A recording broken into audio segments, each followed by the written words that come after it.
Can you just tell me about how you came to work at the Scarsdale Inquirer? Well, I got into the Inquirer bit by bit. Of course, I had grown up in Scarsdale, so I knew the Inquirer well. I met a woman named Ruth who was a reporter for the Inquirer, and she had a column called In Print that was a book review column. So I met her at a union organization, which I don't think ever went very far, but she offered me the opportunity to share the column with her. So that's how I started writing this in-print column for the Inquirer. Then she told me they needed somebody to fill in while the editor was away for 6 weeks. So that was the first time I actually worked there in the editorial department. And enjoyed that a lot. And then when a position opened up as associate editor in 1984, Ruth, again, who's like the patron saint of my Inquirer career, called me up and said, "You should apply." So I applied for that job. I had worked previously for the Westchester Business Journal. And so I showed up and was hired, and then went on to be associate editor for 6 years, and then became editor in 1991, and retired in 2015. So how many years were you there altogether? 31 altogether. Was there any kind of legacy at that time? Were you aware of the history at all of the Scarsdale Inquirer when you came there? I mean, was that even an issue that it was initially, that it was such an old paper and it was run by women? I think, yes, I was aware that it had been owned by the Women's Club when I was growing up.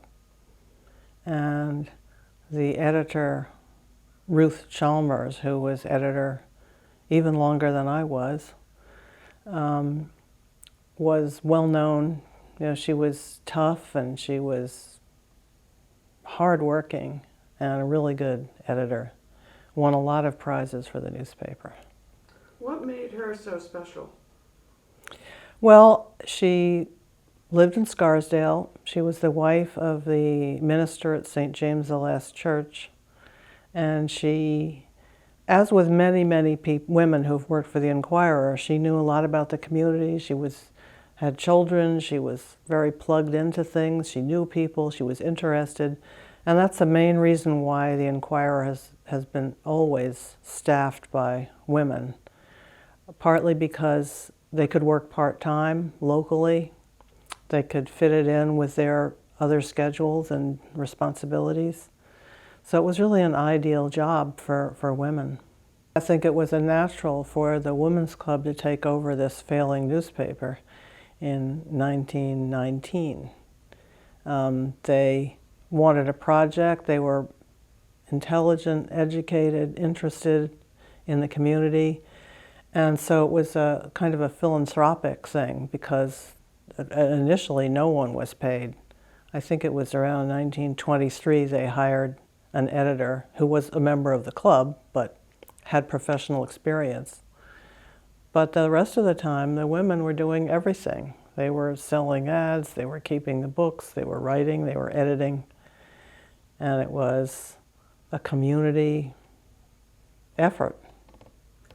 It's interesting because they probably knew how to organize well, given their experience with organizing for suffrage, Yes. I would think. Yes, absolutely. And that I think gave them a great deal of self-confidence, that they could affect change by uniting and working together.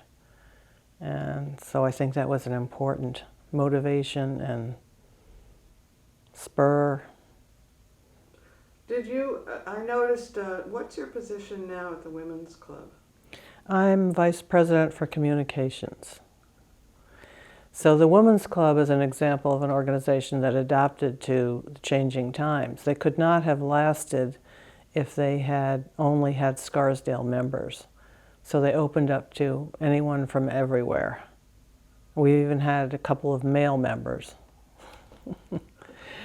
So the communications job at the Women's Club changed significantly because I took it on at the beginning of the pandemic. So I had to do it in a different way. They were printing things and mailing them bulk mail every month, and I said, I can't do this during the pandemic. It's going to have to be electronic. So I basically invented a new way to do the monthly bulletin, and I have lots of illustrations in it and color, and it's just been gratifying. I tell you, it looks great. I remember thank you. what it was, that is really, Yeah. looks beautiful Yeah. now. Yeah. So that's interesting. Is the Women's Club still have kind of the legacy of this as much civic involvement now? Well, we have to, because we're a 501c organization, so we have to be philanthropic.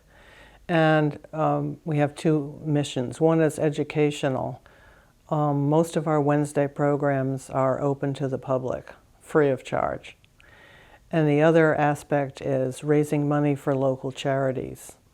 And we do that through, there's a couple of luncheons and events that we raise money at. And we also have two huge tag sales a year, tag and book sales. The books are also distributed to various organizations like the Merchant Marine and schools in the South through Operation Bookshelf, which has been a long time project of the club. This quote from Florence Bethell is wonderfully appropriate for today. It's in our centennial edition here. There's a picture of her, the founding mother. And her quote is, "A spirit of antagonism is to be deprecated. Unkind criticism will act as a boomerang, but friendly advice, suggestion, criticism are as necessary to our success as water to a plant." And so I thought she had really the right attitude. I mean, she says the only way to ensure success is for everyone to feel an interest in every issue. And she says the support of a paper depends in part upon its advertisers, and we intend to sell space to reliable firms only. Therefore, you may count on securing the best service from the firms whose names are in our paper. So, She was quite ethical. yes, yes. And I think that was, since they were approaching this as a volunteer philanthropic effort, they were unlikely to get mired in any ethical problems, I think, or to be, they weren't going to be focused on profit because there wasn't any. All they had to do was make sure they could break even. So. Do you think that they had a smart business approach? I do, since they were successful. They grew very rapidly and had very wide coverage. So it wasn't just all women. For a while it was all women, but by Yes. the time you came in, it was pretty much a co-ed force, or what was the sort of proportion of women and men when you came? Women, I'd say, were about 98% still. There was a period, there were several male owners when the Women's Club sold it in 1959. And male editor and publisher was David Kirkwood, who hired me. But the staff was all women. I think there was one male ad rep when I joined the paper. And then it continued to be women because, as I said before, that it fit in with their life, and they were people who were interested in the community. They may well have done it as volunteers, but they were paid, modest salaries. It's a hard thing to do, to really expose what you suspect may be wrongdoing in a community when you know everybody and you see them in the supermarket. And but I think that David Kirkwood was courageous in exposing things I can't think of anything dramatic. But, and I too had to write things that I knew were going to hurt some people and annoy some people. And you just have to expect that. I tried to give people warnings if something controversial was coming up and going to be published, and I found that worked really well. If I called them up and say there's going to be something in the paper tomorrow that is about you or your family, and I'm sorry, but we had to cover this. And then instead of being angry and canceling their subscription, people would usually say thank you. That's amazing. Yeah. That's a very, it's a great approach. Yeah, I have a story about one of those incidents, and involved some teenagers who were arrested for stealing chairs from a beauty parlor. And so this was in the police report, and every arrest in the police report was in the paper. So the parents of these boys knew that this was going to be in the paper, and they called me and they said, you can't put this in the paper, and they threatened to sue. And I said, look, I'm sorry, but I think that the important thing is to interview your sons about what happened. Mm-hmm. And they explained to me what happened was the night cleaner had moved the chairs onto the sidewalk. The boys saw them and said, oh, they're throwing these out. These are cool. Let's take them home.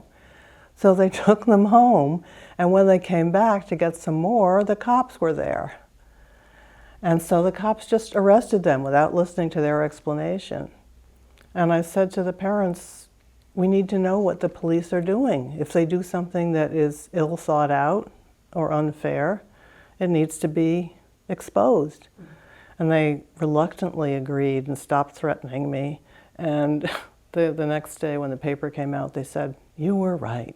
Thank you. And the whole thing was cleared up. There was no more innuendo, rumor, what happened to these boys, because the truth was, and of course the charges were dropped. So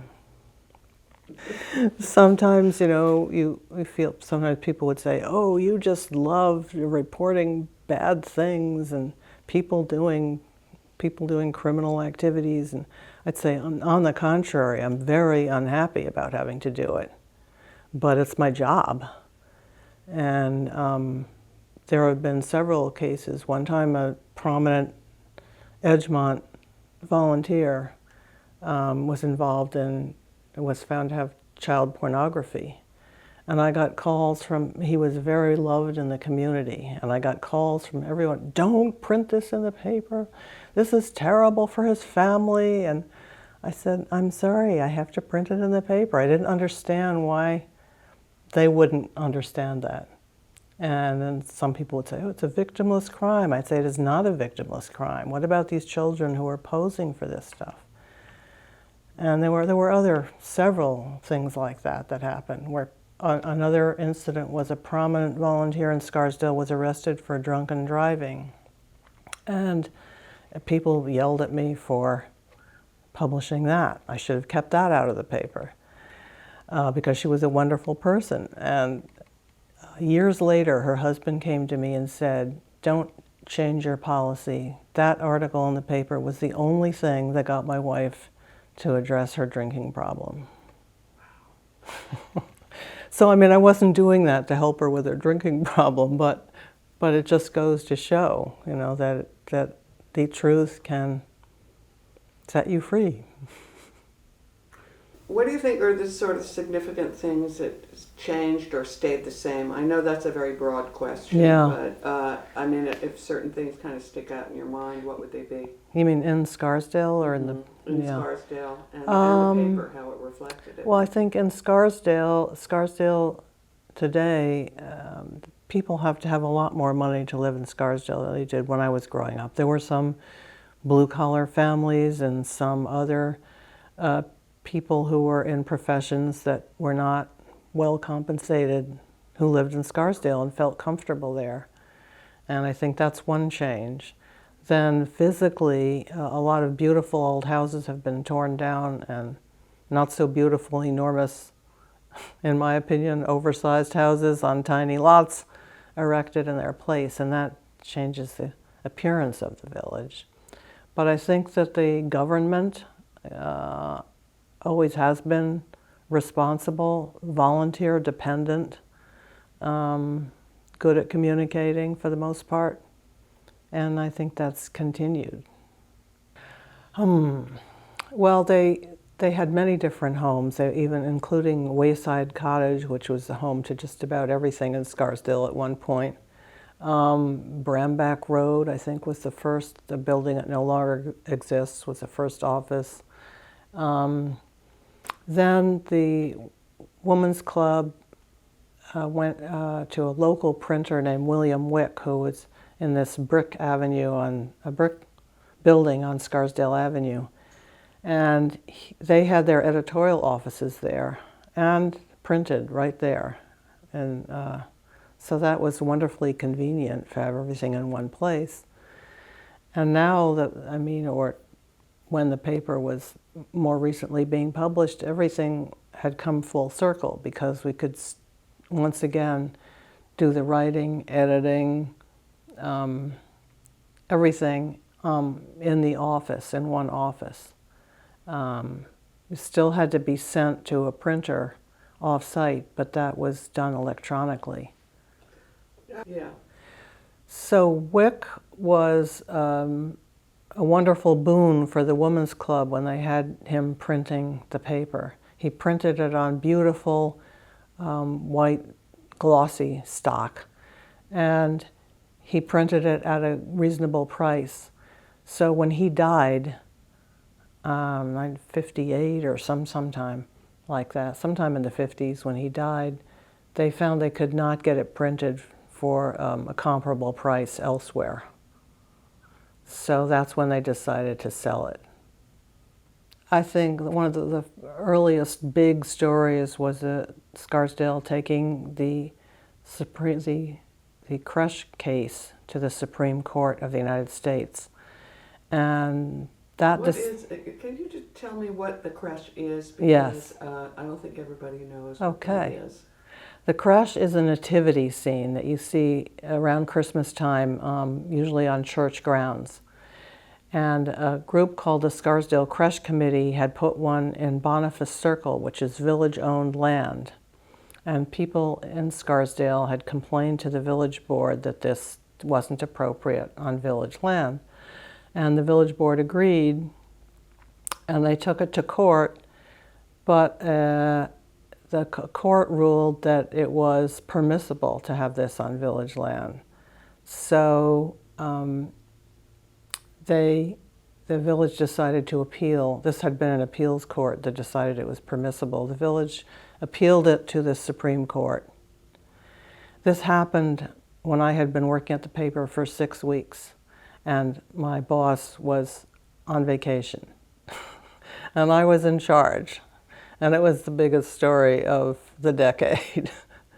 So I had to quickly figure out what was the history on this case and how to report it. And it was very gratifying to be part of a first place award from the American Bar Association with subsequent stories by David. He had assured me when he was going away that it was summer and nothing would happen. I could write about Funny Hat Day at camp, and so that was very unexpected. Did they put a menorah there to balance it? Was no. there kind of, or who was the menorah it came later, but the Supreme Court decreed that this was permissible on village land, but it had to be accompanied by a sign saying it was placed by the Scarsdale Creche Committee, to make it clear that the village had not placed it here. So that cleared the way for a menorah in Chase Park in later years. Why do you think at that time that this became an issue? Was it sort of Scarsdale? Well, that Jewish population was growing in Scarsdale, and it was no longer a mostly Christian community. And people felt that this was a violation of the separation of church and state clause. But on the other side, people said it was issue of freedom of religion and free speech. So there were arguments on both sides that made it pretty interesting. But unfortunately, the Supreme Court, one of the justices was not available to hear the arguments. So they just let the previous decision stand. Were you there when 9/11 happened? Yes. And can you tell me a little bit about what was going on there in Well, the paper? that was that was really terrifying. I had a daughter who was working in downtown, Midtown Manhattan. So I was obsessed with her safety and not thinking like an editor at first. And then one of my reporters, Laurie Sullivan's husband, was working on Wall Street. And she managed to get in touch with him. And she, even though she really had more to worry about because he was closer to the epicenter, she was the one who said, I'm going to go and interview people getting off the train from the city. And so I said, yes.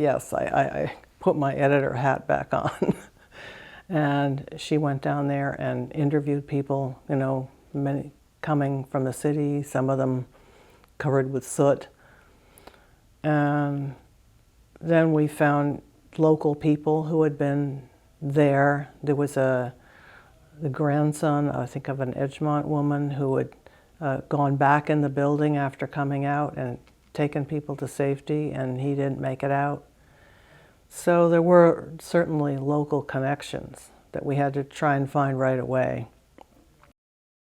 I had a wonderful reporter, Louise Woolman, who wrote features and did the police report. So doing the police report, she came across reports of domestic violence.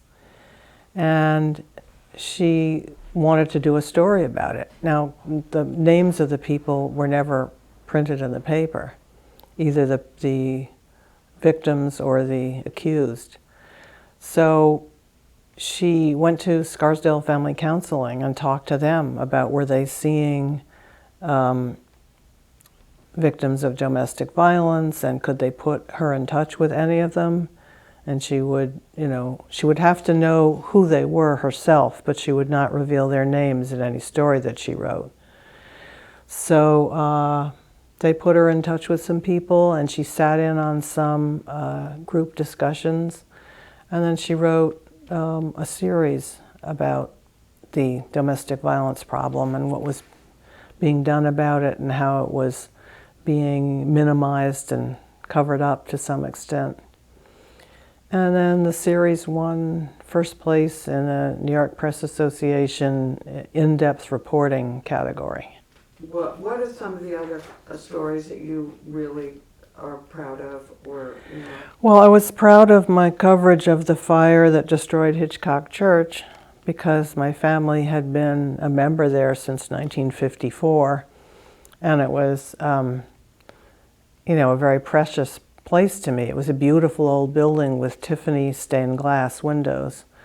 And that happened on the morning we were going to press, a Thursday morning. My photographer had been called out in the wee hours to take by the fire department. So I, had to call the editor and tell him, hold the presses. So I said, there's, a new front page story coming, and I'll bring it. We were being printed in the Bronx at that point. So I had to go over to Hitchcock when the smoldering ruins and talk to people and talk to the minister and talk to the firemen and quick write a story and get the photographs from the photographer and drive to the Bronx. So I was proud of being able to put that together so quickly. Files, right? Yeah. That was quite an undertaking to do the centennial journal of the Scarsdale Inquirer. We had divided it all up, and different staff members took on different decades, and they went to the library and they looked on microfilm for the earliest decades, which was enough to make you really seasick trying to scroll through these blurry But then later on we had bound copies of the paper in books in the basement of the Scarsdale library. And we went there and we copied things, which is extremely awkward with these huge books and trying to get them under the Xerox machine. And it was really a huge job. And then we took little excerpts from stories that appeared over the decade that were interesting or illustrative of a certain, because certain patterns emerged. Like I called the 1980s the age of litigation, because there were so many lawsuits. There were the Creche case and the many things involving preservation, the Winston property. Lawsuits went on for years. That was about disputes over the intentions of Harry Winston's property, which he gave to the village, and whether or not this could be used for housing or whether it had to be used for village recreation as he had stipulated. So that was we had many, many stories about that issue that went on and on and on. There's so many good writers here. I mean, Yeah. Jackie Lippo and Oh, David yes. Gottlieb. Yeah. I mean, they really put it together. Yes. You know? Good writing. And I particularly like Todd Sliss's writing. Too. Yes. I think he's a terrific He is. He was a reporter. great find. You know, I hired him, and he worked as I hired him as a sports editor.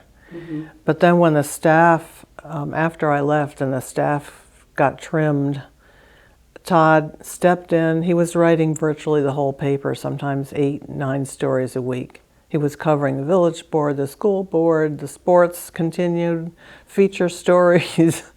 He was just he's phenomenally organized, and he did a great job and very versatile. So, growing up in Scarsdale, can you talk a little bit about the limitations and advantages were for you and some of the other women you knew growing up?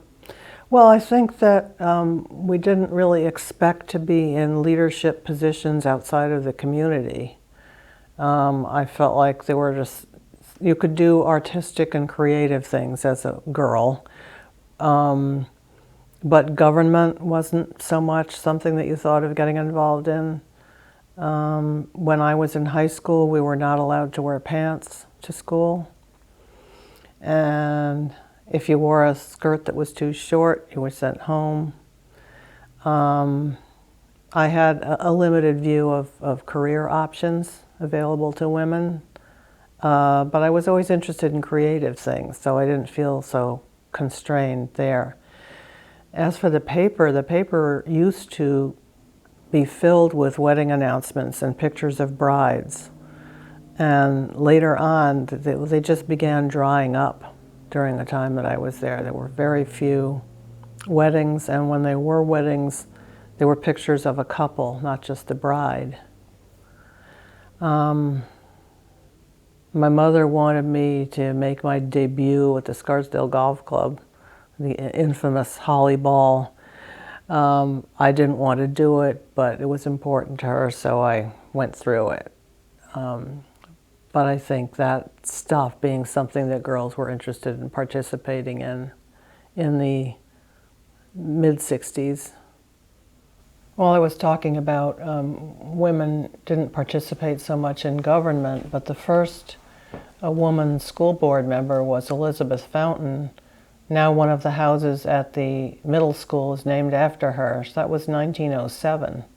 I was surprised when I started researching things at the Inquirer that she had been on the school board that early, and that the first women trustees, there were 2 of them, in 1921.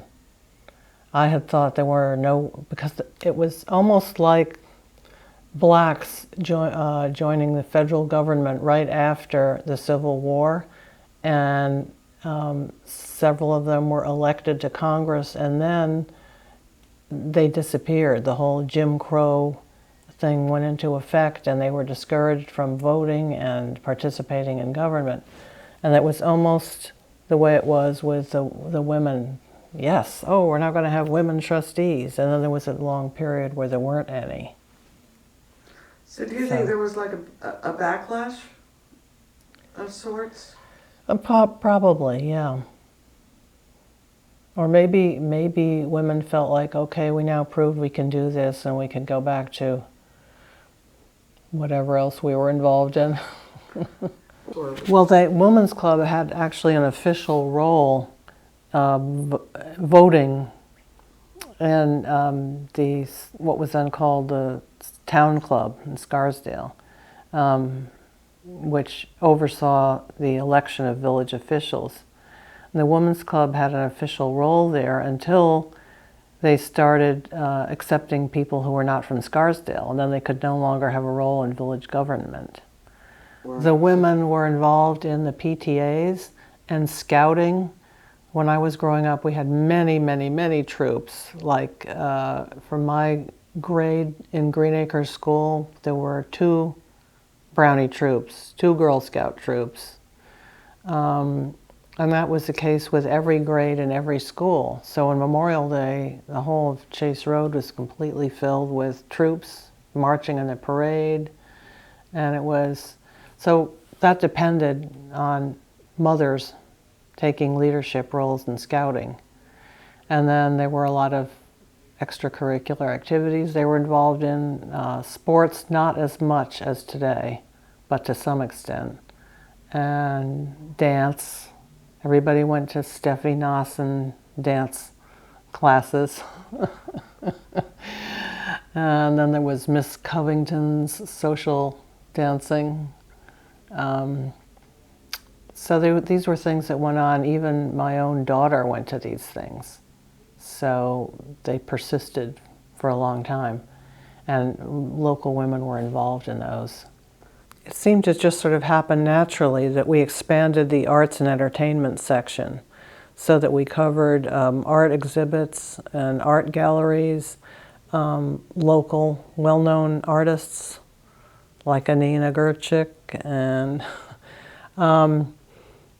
anybody we could find who had a connection, local authors, we would do feature stories on them.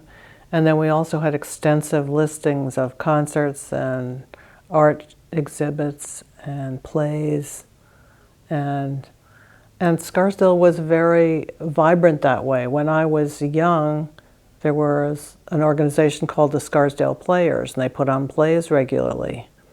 And my father was in The Diary of Anne Frank and other plays. We would always go to see him acting. And it was a teacher at the high school who was the director of that group. And there was the Scarsdale Summer Music Theater, which was a wonderful program for kids that went on for many years with a very inspired director. And, that was wonderful to report on, too. What happened to that? Is that still going on now? No, it died some years ago. Was it funding? It just, they started, it was more that they couldn't find enough kids to participate in it. Kids seemed to be interested in doing internships that would forward their careers or something like that, or they had to have jobs making money, and they had to go farther and farther afield and go to younger kids to get enough people to put on the shows. So I remember writing a retrospective on this called "Where Are the Shows of Yesteryear?" because it was very sad. And what year was that? What year was that? I think the 90s sometime. Scarsdale I'm a changed, little concerned with this obsession with STEM, that it's all about math and science, which is important, but I also feel that literature is really important, history is really important, art is really important, all in terms of understanding people. It's harder to quantify. What is reading Moby Dick going to do for you? What is studying early American history? How is that going to pay off somehow for you? I mean, it pays off in terms of making people better citizens and better people, but it's hard to quantify. When you first, when you were working at the Scarsdale Inquirer, what was generally the staff there? I mean, was it a smaller group of people that did everything? I mean, how did that generally work? That's the way it started out. When I joined the Inquirer in 1984, David Kirkwood and then his associate editor, Elaine Pfeiffer, were the only full-time employees. And then there were two other part-timers, Sarah Bloom and Lee Stern. But then by the time I retired, I had a staff of 6, plus a proofreader, plus a typist. And everyone had their own bailiwick, which I found worked really well in terms of people deciding what stories they were going to put in their section or what stories needed to be on the proposed for the front page. And so people would see through their whole production of their area of interest. If it was about Scarsdale schools, there was a page for that.